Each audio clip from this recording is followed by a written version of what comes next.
Bendecido día, amado de Dios. Para mí es un privilegio poder compartir contigo la palabra de Dios en este día de domingo y quisiera animarte, si tienes una Biblia cerca a tu alcance, que busques en el Nuevo Testamento 1 Corintios capítulo 10 del verso 23 en adelante. Los latinoamericanos, los argentinos y particularmente los santafesinos, donde tengo el privilegio de residir y servir hace un tiempo, tenemos una tendencia muy marcada a compartir, a reunirnos, a juntarnos, a tomar algo o reunirnos para comer algo juntos. Lo tenemos en la sangre, es parte del ADN de ser latinos y especialmente en Santa Fe, que por la costanera y por la gran cantidad de lugares que tiene para comer, plazas, parques, juntarse, invita precisamente a hacerlo y no solamente hacerlo para reunirnos. También hoy quisiera hablar precisamente de la importancia que la misma palabra de Dios nos da respecto al juntarnos o reunirnos con otros y cómo aprovecharlo para tener compañerismo con otros y usarlo como un canal para compartir de Dios con las personas que apreciamos, sean familia, sean amigos, sean conocidos, sean compañeros de trabajo, compañeros de estudios o simples conocidos. Dios, si hubo ocasiones en que aprovechó para extender el reino de Dios y hablar de las cosas pertinentes a su obra, a su persona, y enseñar sorprendiendo a los oyentes, fue en juntadas, en hogares, en casas, en lugares públicos, cuando la gente buscaba oír de Jesús, oír sus enseñanzas, oír su palabra. Pablo fue fundador precisamente de la iglesia de Corintios. Y esta iglesia tiene bastantes similitudes como ciudad a la Santa Fe. ¿Por qué? Ambas tienen puerto.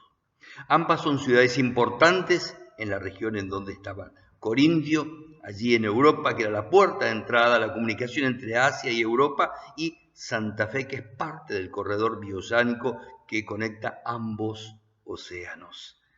Lo cierto es que Pablo se entera precisamente por unos amigos y hermanos en la fe, los de Cloé, que la iglesia que él había fundado, que inicialmente había sido mixta, tenía ciertas dificultades. Y esto es interesante, porque estas dificultades, cuando él escribe precisamente para responder tanto a las inquietudes o resolver problemas que se habían presentado, son útiles para vos y para mí y para la iglesia que hoy también está pasando por desafíos, dificultades y también la enorme tarea de amar y servir a Dios y tratar que en lugar de que el mundo se meta en la iglesia se meta en el mundo y lleve a las personas a Dios y no el mundo lleve a la iglesia y la diluya con tantas cosas. Precisamente, lo cierto es que la vida social de Corintio es bastante parecida a Santa Fe, mucha actividad social. Esto hizo que la iglesia comenzara a preguntarse respecto a ciertas cosas en su trato o al relacionarse, porque era común que se hicieran fiestas, actividades y eventos, tantos culturales como sociales, donde la carne que se compartía en esos banquetes, en esos eventos sociales, era carne que era sacrificada a dioses paganos. Y también esta misma carne era adquirida por las carnicerías que precisamente por ser animales dedicados al sacrificio de los dioses, eran animales de muy buena calidad, sin defectos, sin problemas, sin enfermedad. Entonces era carne muy buena que las carnicerías vendían a un precio accesible por haberlas comprado bajo estas circunstancias. Entonces los creyentes tenían varias preguntas respecto a este tema. Vamos a leer lo que dice el texto. 1 Corintios 10, capítulo 10, verso 23, dice así en la Reina Valera contemporánea. Todo está permitido. Otra vez la Biblia va a decir, todo me es lícito, pero no todo es de provecho. Todo me está permitido, pero no todo edifica. Ninguno debe buscar su propio bien, sino el bien del otro. Ustedes coman de todo lo que se venda en la carnicería y no pregunten por nada por motivo de conciencia. Porque del Señor es la tierra y su plenitud. Está citando aquí la palabra en un salmo. Si algún incrédulo, pagano, los invita y ustedes aceptan la invitación. No había problema en juntarse a comer con gente pagana o incrédula. Vayan y coman de todo lo que se les ofrezca y no pregunten nada por motivos de conciencia. Presta atención. Verso 28. Pero si alguien les dice, esto fue sacrificado a los ídolos, no lo coman por causa de aquel que lo dijo y por motivos de conciencia. Verso 29. Claro que me refiero a la conciencia del otro, no la tuya. Pues, ¿por qué había de juzgar mi libertad por la conciencia de otro? Si yo participo de la comida y doy gracias a Dios, ¿por qué he de ser censurado por aquello por lo cual doy gracias? Verso 31. Así que, sea que ustedes coman o beban o hacen alguna otra cosa, háganla todo para gloria de Dios. No sean motivo de tropiezo para judíos, ni para no judíos, paganos o gentiles, ni para la iglesia de Dios. De dos grupos que había originalmente, Pablo presenta un triple escenario: judíos, no judíos que hay que alcanzar, y la iglesia de Dios, que son los alcanzados, y saca a los judíos de la iglesia de Dios. Verso 33 termina el texto y dice: hagan lo que yo, procuren agradar a todos en todo, pero no buscando su propio beneficio, sino el de muchos, para que sean salvos. O sea que el propósito que Pablo está estableciendo es que lo que hagamos tiene que tener como fin, meta, llevar a otros o permitir un encuentro con Dios. Un texto realmente precioso que nos hace pensar bastante en algunas cosas que yo quiero compartir y en esta mañana contigo. ¿Cuáles son las preguntas que, no las sabemos, posiblemente Pablo haya recibido respecto de esto? Algunas son inferidas del mismo texto.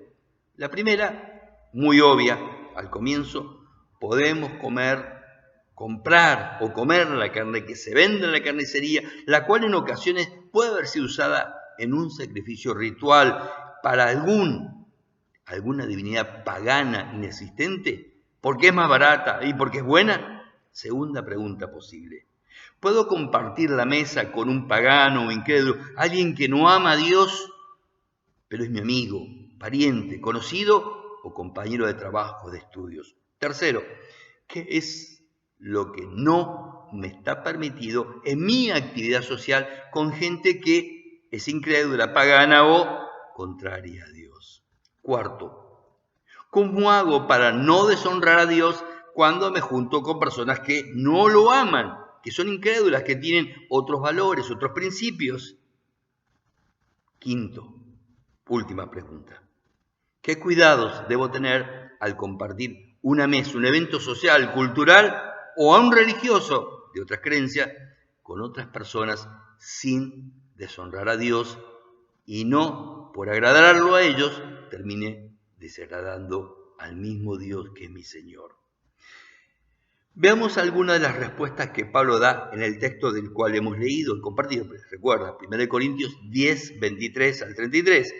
¿Qué tenemos que hacer para no ofender ni a las personas, pero tampoco a Dios? ¿Cómo logramos esa tensión entre agradar a Dios, pero también mantener las puertas abiertas y no ser de tropiezo a los que tendríamos que tratar de acercar a Dios? Primero, podemos comprar la carne que se vende en la carnicería sin hacer preguntas respecto al origen, es decir, en el caso de los corintios, si fue sacrificada alguna divinidad pagana. Dos, podemos aceptar y compartir la mesa con gente que no ama a Dios, con gente incrédula, con gente pagana, con gente de otra religión que tiene otras ideas, pero no debo hacer preguntas que produzcan que la conciencia del otro se vea afectada respecto al origen de la comida y otros temas.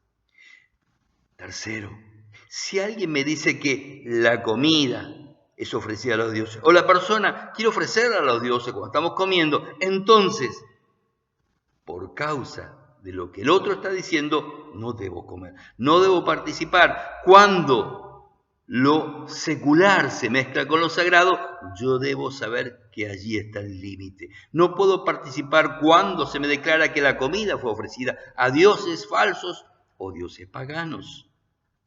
Lo llamativo es el fundamento, que para no comer, está en el verso 29, mis convicciones o conciencia por causa, en realidad, de la conciencia del otro, que no respetó mis valores porque sabe que yo amo a Dios y sabe que doy gracias por la comida y doy gracias a Dios, no a divinidades, ni hago cosas que ofenderían a Dios. Entonces, yo como cristiano, cuando algo se pone en la mesa, tiene que estar ofrecido al Señor de señores. Es más, cuando estás con alguien que es incrédulo, que no ama a Dios, que Dios no es importante en su vida, si tú le dices, yo quiero orar por los alimentos, yo quiero dar gracias a Dios, la mayoría de los casos, salvo que haya tenido malas experiencias religiosas, esta persona no va a tener problema en que bendigas la mesa, los alimentos, el tiempo que vas a compartir con él y el privilegio de estar allí juntos con el Señor presente. Qué importantes principios está enseñando Pablo aquí en este párrafo tan importante y a veces tan mal usado. Primero, el creyente tiene libertad. Pero la libertad significa para poder hacer las cosas como a Dios le agrada, libertad para acercarse a Dios, libertad para amar a Dios, libertad para servir a Dios, no para hacer lo que Él quiere, porque la libertad fue justamente para entrar bajo el señorío, la dirección de Dios. Y es precisamente por causa de la conciencia que ahora es iluminada por el Espíritu Santo y que el Señor es el Señor de su vida, que debe buscar no lo que Él quiere ni lo que otros quieren, sino lo que es de provecho y rechazar todo lo que no tiene un propósito, no edifica, sean chisme o conversaciones sobre alguien o temas inadecuados para aquel que su vida, su cuerpo, su mente es templo del Espíritu Santo. Segundo principio importante, no debo buscar mi propio bien o placer. Si estoy con alguien, el propósito es ser de bendición para esa persona y si es posible, llevarlo o conducirlo a un acercamiento a Dios. Entonces debo procurar compartir lo que tengo, lo que el otro necesita, pero la comida, la bebida es el medio, no el fin. No es importante y no es relevante. Y muchas veces los creyentes fallamos en esto y hacemos que una actividad se centre en la comida o en la bebida. Y podemos comer y beber, pero el fin es edificar y ser de provecho. Esto mismo se expresa de un modo mucho más amplio cuando Pablo dice que todo lo que hago, sea comida o bebida, o compartir un evento social o cultural, debo hacerlo para gloria de Dios. Ahora si te preguntas, ¿cómo puedo ser de provecho a otro? 3 consejos simples. Ora antes de compartir. 2, interésate por esa persona, aunque sea incrédula, aunque sea alguien tal vez que no conozcas tanto, tal vez sea un compañero de estudio o de trabajo. ¿Cómo va su vida? ¿Cómo van sus cosas? ¿Qué problemas tiene? Pregúntale, ¿puede orar por vos? ¿Tienes algo que querés que yo le pida a Dios que te conduzca, te guíe, te bendiga? Tercero, otra manera de abrir las puertas espirituales es compartir con sabiduría lo que Dios ya ha hecho o está haciendo en tu vida, de tal manera que el testimonio se convierta en una llave de bendición para la vida que está escuchando, porque allí hay un propósito y Dios tiene un propósito en tu vida para la vida del otro. Busca ser de provecho, busca ser de bendición, busca el bien de la otra persona y bendecirlo. Y lo mínimo que podemos hacer es interesarnos, orar y dejarlo en manos de Dios y seguir orando. ¿Qué significa hacer todo para la gloria del Señor? El mismo texto en el verso 32 y 33 lo está aclarando. Verso 31 dice, primero lo que haga o cómo lo hago no debe ni herir o ser causa de tropiezo o escándalo a 3 grupos bien definidos. Los judíos, los gentiles o gente que no es judía y a los creyentes. Es decir, que tengo que tener en cuenta que lo que hago el día de mañana, diga, pero ¿cómo es que este hermano, esta persona que decía amar a Dios, hace, toma, come o actúa de tal o cual manera? No busco, segundo, mi propio beneficio o placer, sino el de muchos. ¿Para qué? ¿Para satisfacerlo a ellos? No, para mostrarles y ser un canal, un medio, un camino para que ellos se encuentren con Dios. Es decir, un mensajero.